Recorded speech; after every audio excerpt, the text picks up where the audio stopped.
Hi dear students, जैसा कि हम बात कर रहे थे कंटिन्यूटी के बारे में पिछले लेक्चर में,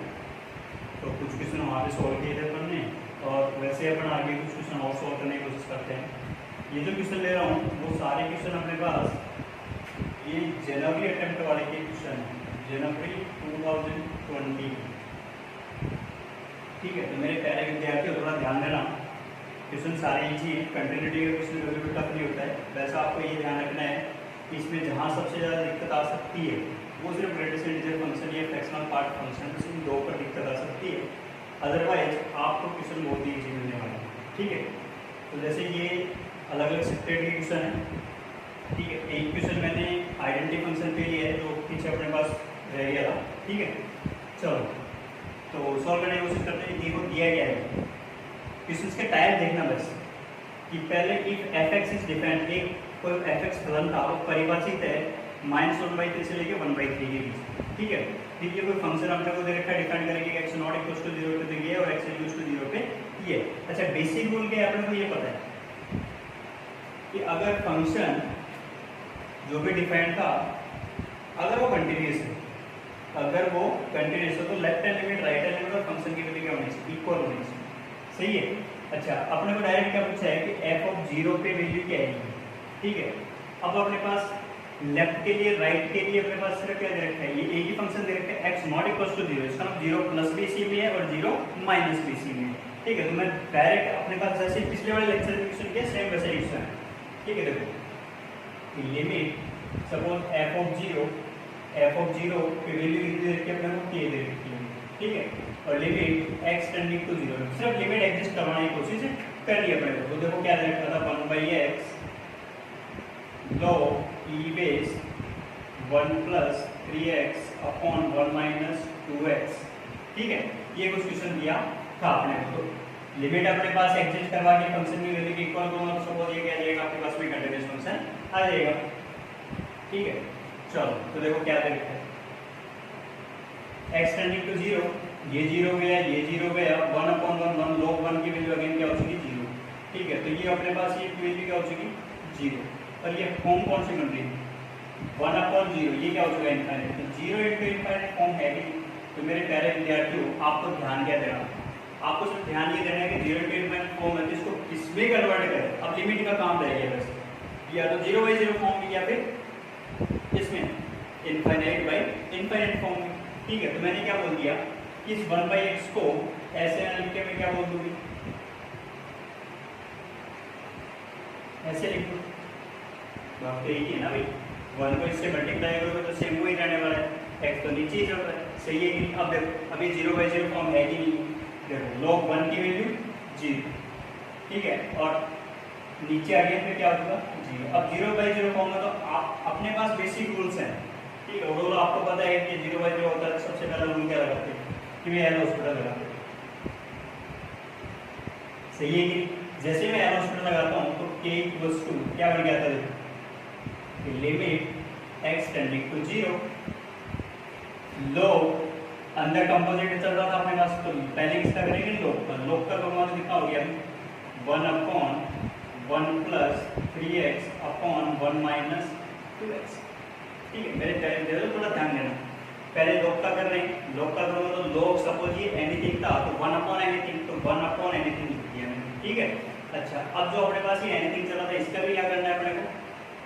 डिफरेंशिएशन।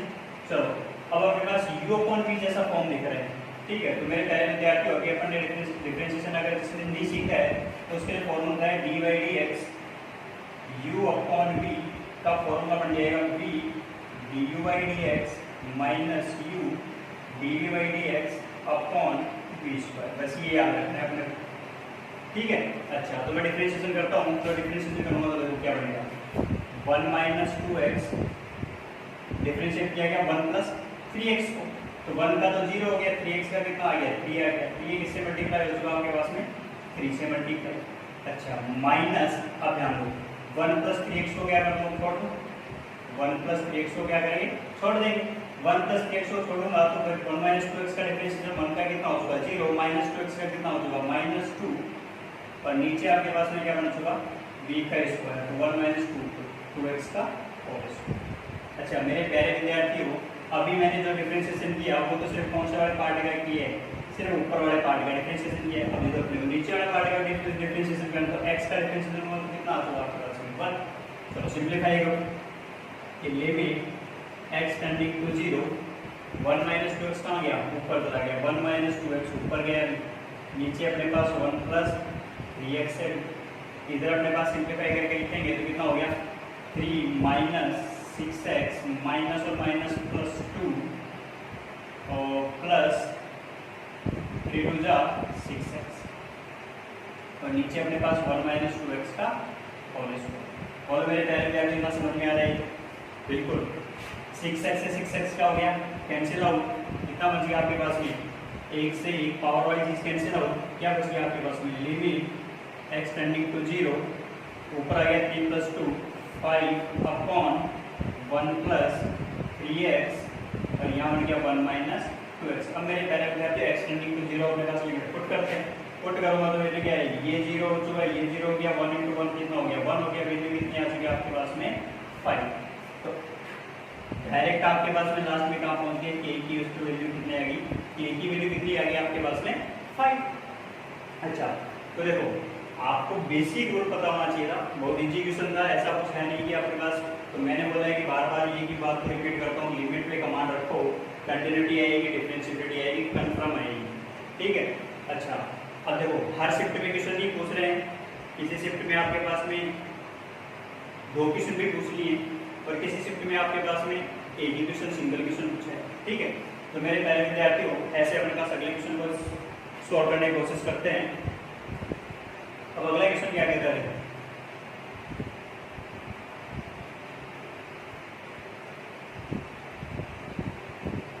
अगला क्वेश्चन हो रहा है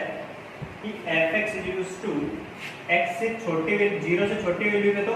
ये डिफाइंड है 0 पे वैल्यू b दे रखी है, ग्रेटर देन पे अपने पास 0 से बड़ी वैल्यू पे ये फंक्शन, मतलब फंक्शन को 3 जगह डिफाइंड कर रखा है। बोल क्या रखा है कि x इक्वल्स टू 0 पे कंटीन्यूअस है, तो then value of a plus 2, ठीक है। तो ये a और b, अच्छा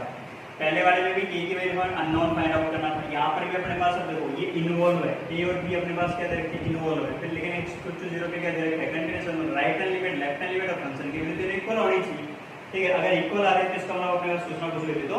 आएगी। चलो तो सॉल्व करने की कोशिश करते हैं, देखो क्या हो रहा है। पहले मैं बात करता हूँ f ऑफ 0 माइनस, तो 0 माइनस पे वैल्यू क्या होगी, लिमिट x टेंडिंग टू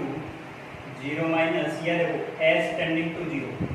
ठीक है, या तो अपने पास s क्या लिखो x टेंडिंग टू 0 माइनस या फिर s टेंडिंग टू 0। अच्छा फंक्शन की वैल्यू क्या लिख दोगे ये 0 माइनस h, सही है कि नहीं। अच्छा अब ये फंक्शन है कौन सा, 0 से छोटे के लिए अपने पास कौन सा डिफाइन है, ये वाली चीज डिफाइंड है। चलो इसको लिख दो कि लिमिट s टेंडिंग टू 0, ठीक है, दोनों में से या तो ये लिखना या ये लिखना, ठीक है, x टेंडिंग टू 0 माइनस या फिर s टेंडिंग टू 0। चलो करते सॉल्व करते हैं। क्या दे रखा था कि sin a प्लस 2, ठीक है, x के वैल्यू देखते थे, ये क्या दे रखा है अपने पास 0 माइनस h प्लस sin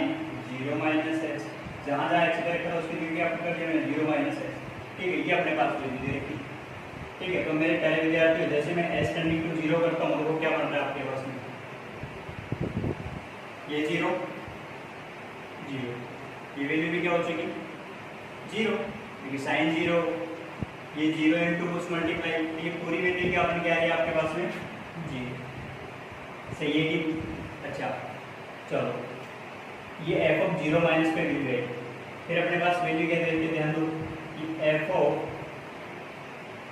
0 पे वैल्यू क्या है, फंक्शन की वैल्यू वो कितनी दे रखी है अपने को b, ठीक है। अच्छा लेफ्ट हैंड लिमिट निकाली, अपने पास कौन सी निकालेंगे, राइट हैंड लिमिट, तो f ऑफ 0 प्लस, अच्छा f ऑफ 0 प्लस पे देखो क्या डिफाइंड है अपने पास, ध्यान दो कि limit x tending to 0 plus, या फिर मैं बोलूँगा s टेंडिंग टू 0। चलो तो फंक्शन के अंदर डायरेक्ट पुट कर रहा हूँ कि 0 plus h plus 3 0 plus h का होल स्क्वायर की whole power 1/3 minus 0 plus h का whole power 1/3 upon 0 plus h की होल पावर 4/3। ठीक है। अब जीरो तो अपने पास ऐड ही तो करना है, तो सीधा सा क्या लिखेंगे, limit s tending to zero. बोलो मेरे प्यारे विद्यार्थी ध्यान दो, क्या बन चुका, एच प्लस 3h का 3h स्क्वायर, 3h स्क्वायर की होल पावर 1/3 माइनस h की पावर 1/3 अपॉन h की पावर 4/3। तो मेरे प्यारे विद्यार्थी ध्यान दो, क्या बन चुका आपके पास में, ये आ गया आपके पास में s tending to zero form, तो 0/0 फॉर्म है कि नहीं है, तो जीरो ऊपर भी जीरो नीचे भी जीरो, 0/0 फॉर्म है। अब आपके पास में दोनों चीज़ें कोई भी यूज ले सकते हो, एलोस पे यूज लेना चाहोगे लेकिन वो पावर अपने पास 4/3 है, तो मतलब हो सकता है आपके पास में थोड़ा एक्सटेंड ज़्यादा हो जाए, ठीक है। तो मैं क्या करता हूँ, ये h की पावर 1/3 है, इधर से मैं इसको मानूंगा तो h की पावर 1/3 आएगा, क्रॉस कर सकता हूँ मैं कैंसिल आउट करने के लिए, ये s tending to zero h की पावर 1/3 यहाँ से लिखी और यहाँ से दोनों जगह कॉमन ले रहा हूँ, यहाँ क्या बन गया 1 प्लस 3h की पावर 2 माइनस 1/3 की होल पावर कितना हो चुका आपके पास में 1/3 माइनस का 1 और नीचे आपके पास में कितना चला था h की पावर 4/3। तो मेरे पहले विद्यार्थी को क्या बढ़ के आ गया, limit s tending to zero, h की पावर 1/3 कैंसिल आउट करूँगा तो 4/3 माइनस 1/3, तो ये क्या बन गया h ही बन गया, तो नीचे आपके पास में सिर्फ क्या आ गया h, और यहाँ क्या बन गया 1 प्लस 3h और ये आ गया 5/3,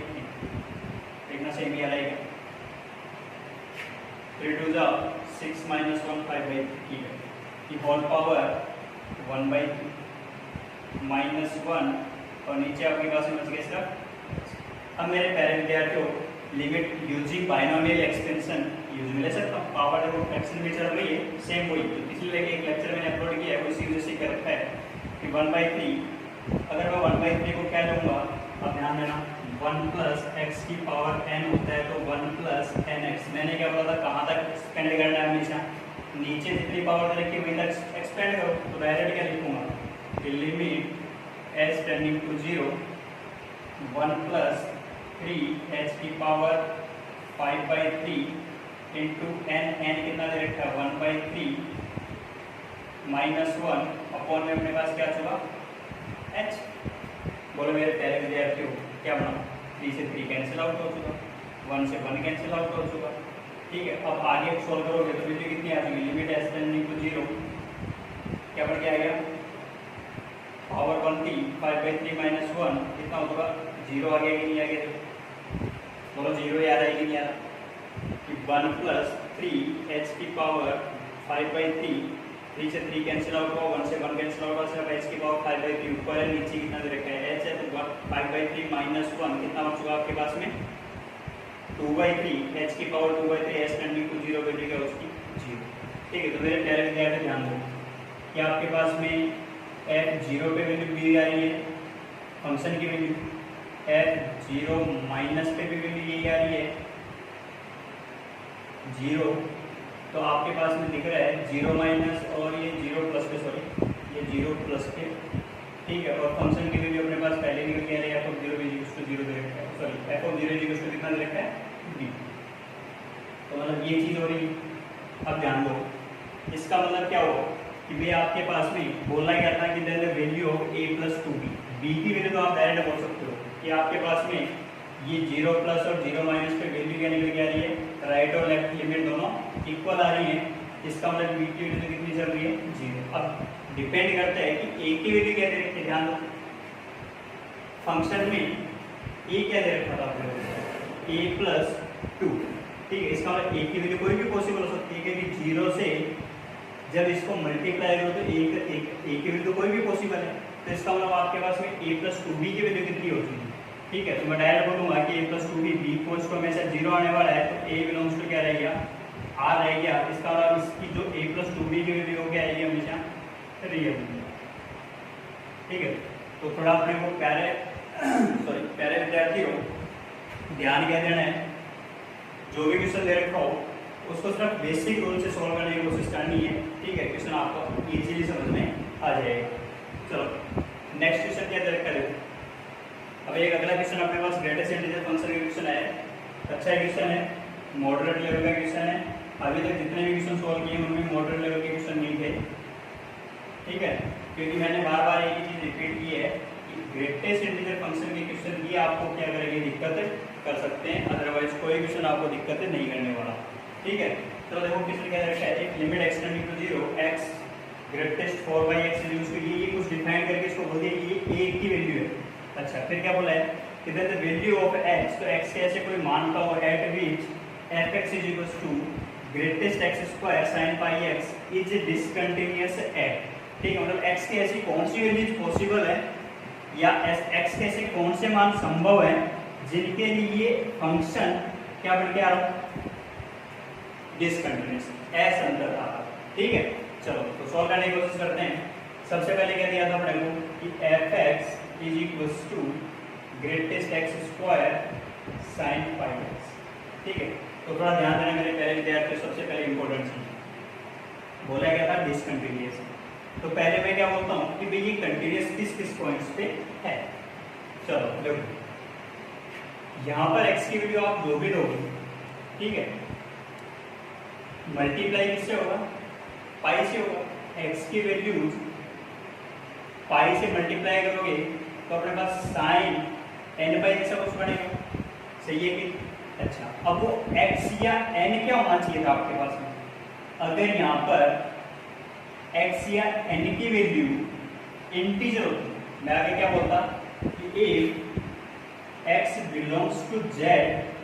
if x belongs to z, इसकी बात करें ध्यान रखना sin pi x की पहले कि x belongs to z होता तो आपके पास में ये हमेशा वैल्यू क्या होती, 0। जब ये चीज 0 है, 0 को आप किसी से मल्टीप्लाई करो फिर, क्योंकि जो ग्रेटेस्ट x स्क्वायर दे रखा है उसमें कोई ना कोई वैल्यू तो आएगी ना, तो वो वैल्यू भी आपके पास में क्या है, एक इंटीजर वैल्यू तो आएगी। अच्छा तो 0 इंटू इंटीजर हमेशा ही क्या हो चुका, ये x belongs to z है तो f(x) हमेशा ही क्या दे रखा है, कंटिन्यूअस, सीधी सी बात पहले। अच्छा पहले किसकी बात की अपने sin pi x, अब मैं किसकी बात कर रहा हूँ, ये ग्रेटेस्ट x स्क्वायर। अगर डायरेक्ट x होता तो कोई दिक्कत नहीं थी, मेरे पास 1 2 3 4 -1 -2 -3 4 हो जाता, बट यहाँ पे क्या बोल दिया कि ग्रेटेस्ट के अंदर क्या दे रखा है वो x स्क्वायर। अच्छा तो x स्क्वायर क्या होना चाहिए आपके पास में, इंटीजर होना चाहिए। इंपॉर्टेंट चीज यही है कि x बिलोंग्स टू z पर f(x) क्या दे रखा है, कंटिन्यूअस, तो इसका मतलब x square belongs to z होगा, x square belongs to z होगा, तो फिर आपके पास में ये क्या हो गया, discontinuous. x square belongs to z होगा तो आपके पास में z की वैल्यू क्या होनी चाहिए थी, इंटीजर आनी चाहिए थी ना, तो ये इंटीजर तो अपने पास क्या होना चाहिए, x स्क्वायर होना चाहिए। अच्छा अब x स्क्वायर की वैल्यू क्या पॉसिबल नहीं हो सकती, नेगेटिव नहीं हो सकती भी, x स्क्वायर हमेशा क्या होता है, ग्रेटर देन इक्वल टू 0 हो सकता है। तो इसका मतलब आपके पास में 0 पे तो अपने पास डायरेक्ट ही बोल सकते हैं कि हाँ भी x बिलोंग्स टू 0 लूंगा तो ये 0 0 0 पे तो कंटीन्यूअस है ही अपने पास, -1 लिखूंगा तो -1 का स्क्वायर होगा तो फिर अगेन क्या हो चुका आपके पास में, कंटीन्यूअस। फिर -2 का स्क्वायर लिखूंगा तो फिर अपने पास क्या हो चुका, कंटीन्यूअस। बट ध्यान क्या देना था कि x स्क्वायर की वैल्यू क्या होनी चाहिए, इंटीजर होनी चाहिए। तो फिर x की वैल्यू क्या पॉसिबल हो सकती है भाई, तो x की वैल्यू क्या पॉसिबल हो सकती थी आपके पास में, जहां पर फंक्शन क्या हो रहा हो, डिसकंटिन्यूअस, ठीक है। तो सबसे पहले क्या हो गया, √2 √3 √5 और ये प्लस माइनस क्या हो, 1 पे तो कंटिन्यूअस है, √2 लूंगा तो √2 का स्क्वायर कितना हो चुका आपके पास में, ध्यान दो x की वैल्यू बोल रहा हूं मैं, √2 का स्क्वायर कितना हो चुका, 2 हो चुका, 2 का ग्रेटेस्ट कितना आएगा, 2 sin 2 क्या बन गया, कंटिन्यूअस आएगा कि नहीं है। इसका मतलब x square belongs to z पर ये जितने भी वैल्यूज ले रहे हैं उन पर फंक्शन क्या दे रखा है अपने पास, कंटिन्यूअस। अब क्वेश्चन में क्या बोल रखा है कि greatest x square sin pi x is discontinuous at, ठीक है, कहां-कहां अपने पास फंक्शन डिसकंटिन्यूअस है, ठीक है। तो अब अपने पास चेक करते हैं कि हाँ ये x की वैल्यू ये पॉसिबल थी, तभी अपने पास ये फंक्शन क्या बन के आ रहा था, कंटिन्यूअस बन के आ रहा, सही है। अच्छा तो x टेंडिंग टू इस पे बात कर लें, सपोज 0 पे या 0 प्लस पे अपने दे रखा है ना, वो क्या दे रखे वैल्यू, ये वैल्यू दे रखी है मैंने, तो जब लिमिट दे रखी है तो मैंने क्या किया कि लिमिट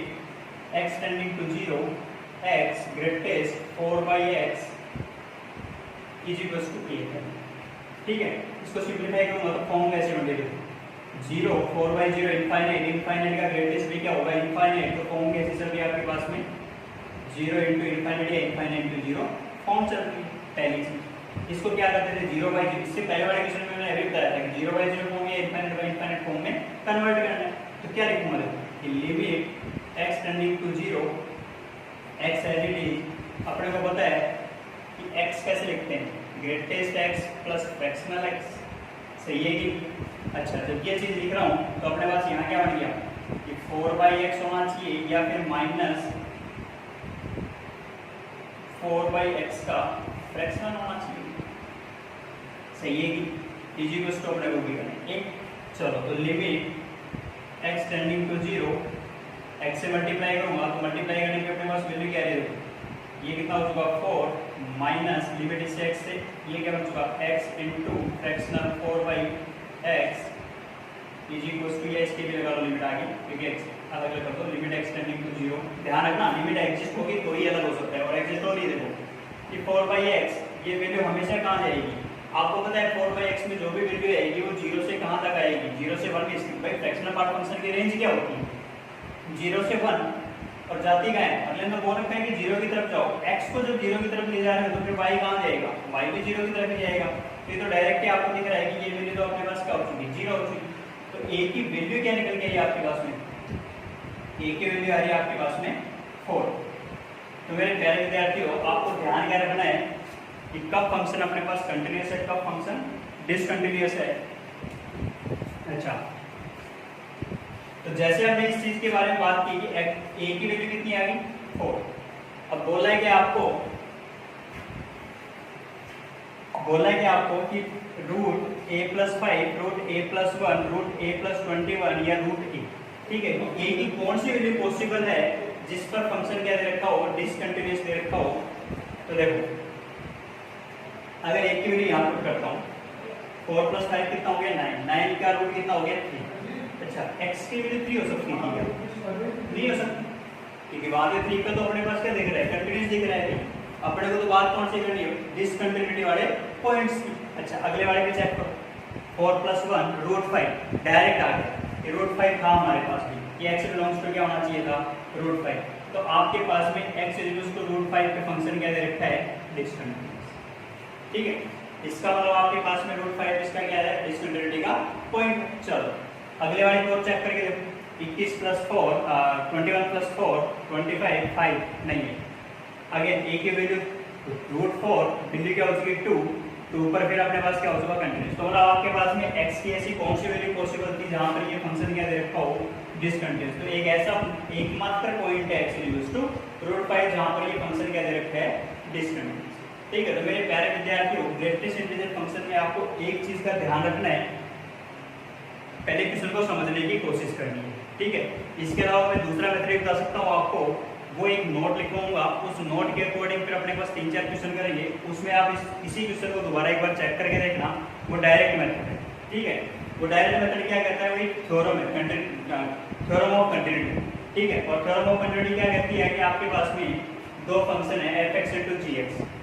अगर एक फंक्शन कंटिन्यूअस है, ठीक है, तो दूसरे को कहाँ दिक्कत है, दूसरे को कहाँ दिक्कत थी इंटीजर्स पर दिक्कत थी, ठीक है, और इंटीजर x² इंटीजर होना चाहिए था, उन पर अपने पास क्या होनी चाहिए दिक्कत होनी चाहिए, जब x की वैल्यू यहाँ पर इंटीजर नहीं है तब तो ये तो क्या हो गया भैया x * pi x belongs to real number रखोगे तो कोई ना कोई वैल्यू तो देगा ही देगा, सही है कि नहीं। तो आपको ध्यान रखना है वो अपन कंटिन्यूटी वाले थ्योरम के बेस पे भी इसी क्वेश्चन को सॉल्व करने की कोशिश करेंगे, इसके अदरवाइज मैंने पर्टिकुलर आपको डायरेक्ट मेथड बताने की कोशिश करने की बजाय क्या पहले समझाने की कोशिश की है कि हाँ इन चीज़ों को कुछ ऐसे इसी तरीके से सॉल्व करते हैं, कंटिन्यूटी की थ्योरम बेस पे भी इसी क्वेश्चन को दोबारा रिपीट करेंगे, ठीक है। चलो तो मेरे प्यारे विद्यार्थियों नेक्स्ट क्वेश्चन देखो, जैसा कि मैंने बात की थी आपको कि एक मैंने आइडेंटिटी फंक्शन पे भी क्वेश्चन लिया है, बहुत सारे क्वेश्चन अपने कर सकते हैं आइडेंटिटी फंक्शन बेस पे भी, और इसके अलावा अपने पास even odd function inverse function, ठीक है। तो एक क्वेश्चन वहाँ से लिया है मैंने, फिर से नेक्स्ट वाले लेक्चर में अपने पास जैसे 2019 के सोल्व किए अपन 2020 के सोल्व किए हैं, ऐसे में 2019 के अप्रैल और जनवरी वाले सोल्व करने की कोशिश करेंगे, ठीक है। चलो ध्यान रखना, देखो क्या दिया है, अगले ने बोला f(x) is an identity function, is an identity function. अच्छा, आइडेंटिटी फंक्शन है तो अपने को पहली चीज तो आइडेंटिटी फंक्शन का पता होना चाहिए था कि ये होता क्या है कि f of g x is क्या होना चाहिए, एक्स होना चाहिए। कृपया अपने नोट करके पीछे वाले लेक्चर चेक करना, आइडेंटिटी फंक्शन के बारे में सब कुछ बता रखा है मैंने, ठीक है। चलो देखो करना क्या था, इसको अगर मैं डिफरेंशिएट करूं तो पहले F dash G of X, फिर जी एक्स को डिफरेंशिएट करूंगा तो G dash X is equal to X को डिफरेंशिएट किया कितना उसका होगा। अब देखो वैल्यूज को दे रखी है अपने को, G dash B is equal to कितना दे रखा है 5 और G B is equal to कितना दे रखा है 0। तो मैं बी एक्स की जगह क्या पुट करूंगा, बी पुट करूंगा कि F dash G of B और G dash of B is equal to 1। G B की वैल्यू कितनी दे रखी है आपने को, देखो कितना दे रखा है जी बी की वैल्यू, ये सॉरी ए है, जी बी की वैल्यू कितनी दे रखी है अपने को एफ डैश सॉरी शायद 0 देखना एक बार, चलो करके देख लीजिए। तो एफ डैश 0 और ये हो गया जी डैश बी की वैल्यू कितनी दे रखी है अपने को 5 इज इक्वल टू 1। तो f dash 0 is equal to कितना होगा आपके पास में 1/5, ठीक है। तो फिर ये यही दे रखा है कि G B is equal to, ठीक है। तो G B is equal to A, तो आपके पास में F dash is equal to कितना हो जाएगा 5, तो एफ डैश ए की वैल्यू कितनी आ जाएगी 1/5। छोटा सा क्वेश्चन था, ठीक है, बट मेरे को सिर्फ ये याद दिलाना था कि जब भी अपने पास ऐसी कुछ कंडीशन दे रखी हो तो ये आइडेंटिटी फंक्शन वाली कंडीशन अपने पास कैसे यूज हो जाएगी, ठीक है। इनवर्स वाले क्वेश्चंस में अपने पास इस टाइप के क्वेश्चन अपने छोड़ दीजिए, ठीक है। तो इससे जस्ट नेक्स्ट वाले लेक्चर में अपन सॉल्व करने की कोशिश करेंगे और किसके बारे में 2019 वाले, ठीक है, अप्रैल 2019 और जनवरी 2019 वाले क्वेश्चन, ठीक है। धन्यवाद।